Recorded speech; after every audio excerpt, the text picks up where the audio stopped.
Right, today I'm going to talk to you about the 6 W questions of the Crusades. The what, the where, the who, the when, the why, the how. Right, let's get on. Let's do it.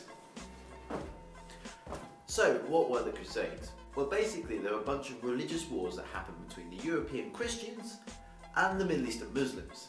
Now, to understand why, you need to kind of understand what the history is. Now, the Christians adored a place in the Middle East called Jerusalem. Now, they would actually call it the Holy Land because this is where Jesus kind of did most of his work. Now, Jesus was born in a place called Bethlehem, which is just outside of Jerusalem. Following me so far? Well, Jesus spends most of his time in Jerusalem when he's preaching the good word about God. So when Jesus dies there, Christians see Jerusalem as perhaps a very important holy place. But what about the Muslims? Why is Jerusalem so important to the Muslims? Well, to understand that, we need to understand where Islam's come from. Now, Islam's quite a modern religion compared to Christianity. In fact, Islam was created in 610-ish by their leader called Muhammad, who's also considered to be a prophet. Now, in 1619, a little bit after he starts believing and speaking for God, he gets a message from an angel, and the angel comes to visit him with a horse, and this angel says to him, "I'm going to take you on a special journey." So he gets on the horse, and with this angel, they go all the way across to the furthest mosque in the Muslim Empire at that time, which was Jerusalem. And so he went to Jerusalem, Muhammad, he sat down, he prayed, and then from there he went up to heaven, and he actually met God. All this happened in one night. And then after that, he had a discussion with God, he came back down, and he told people, other Muslims, "Tell you what, I've just had a great conversation with God, we're now going to have 5 pillars of Islam, and we're going to pray 5 times a day." Now, that is a huge moment in Islam. The Muslims respect that moment and cherish that moment a lot. So Jerusalem, where Muhammad was before he went up into heaven, is very, very important to the Muslims. So much so that when the Muslims did take over Jerusalem, they built a mosque there, and a big mosque called the Dome of the Rock, which is on the exact spot where Muhammad was before he shot up to heaven. So we've got 2 religions now who find Jerusalem extremely important. 3 if you include the Jews, but we won't talk about them today. So the Christians and the Muslims have a kind of uneasy understanding that whilst the Muslims control Jerusalem, Christians can go there on pilgrimage and go to the holy sites in Jerusalem and kind of do their praying there.